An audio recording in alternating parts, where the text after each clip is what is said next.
Nestling peacefully in eastern Central America, Belize is a sparsely populated country. There are just 220,000 people scattered over more than 20,000 square kilometers. Most of this land in northern Belize is owned by a small and unusual community, but one with great influence, Mennonites like David Dick. They produce almost all of the food grown or reared in Belize.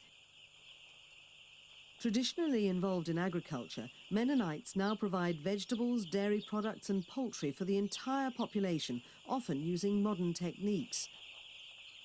It's a far cry from their original fate. Their Protestant sect was persecuted in Europe hundreds of years ago, so they fled west across the Atlantic, then some moved south to Belize in the late 1950s. They're renowned as hard workers, but the Mennonites of Belize are not always easily defined.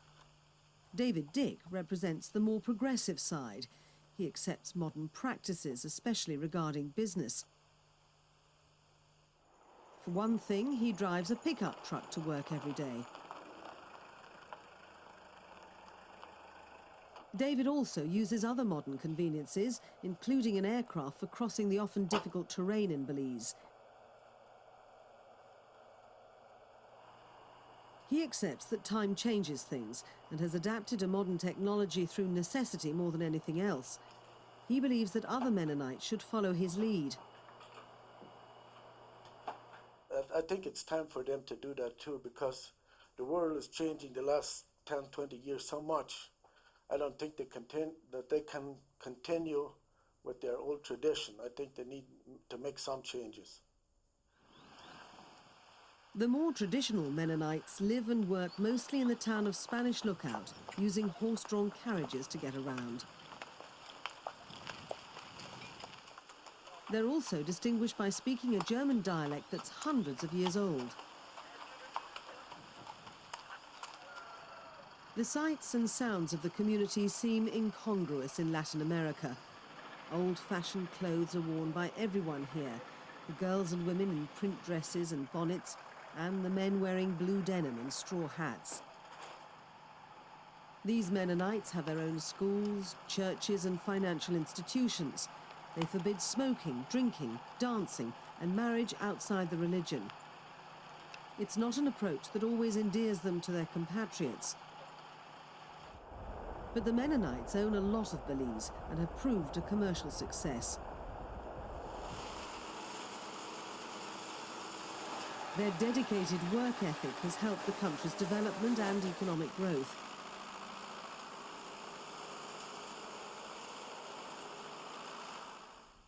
Since the first Mennonites arrived in Belize, the total population has grown to around 3,500 in farms spread across the country. Traditional communities seem to be thriving. They've adapted in some ways, but not modernised like David Dick has. When the first families migrated south, they bought thousands of hectares of land for very little money. Jake Gribb still owns and farms the land that his family bought when they settled here more than 40 years ago. Those first migrants transformed the raw bush, as it's called in Belize, into farmland. Although their methods are outdated, they're still efficient enough to be among the most successful farmers in the country. Jake and his family are happy to follow a simple way of life and continue the Mennonite traditions. Part of it is tradition. Tradition which has adapted itself to life here. It's a calm life here. There are always many opportunities for development, even though it's not the high life. There's an eclectic mix of people in the old capital Belize City. There are Mayans, Creoles, Garefunya, Mestizos, Spanish, Chinese and English. Belize's reputation for racial harmony and religious tolerance has attracted visitors and settlers for many years. Anthropologist John Morris of the Archaeological Museum in the capital Belmopan has witnessed the diversification of Belize. He's well aware of the tensions that could arise.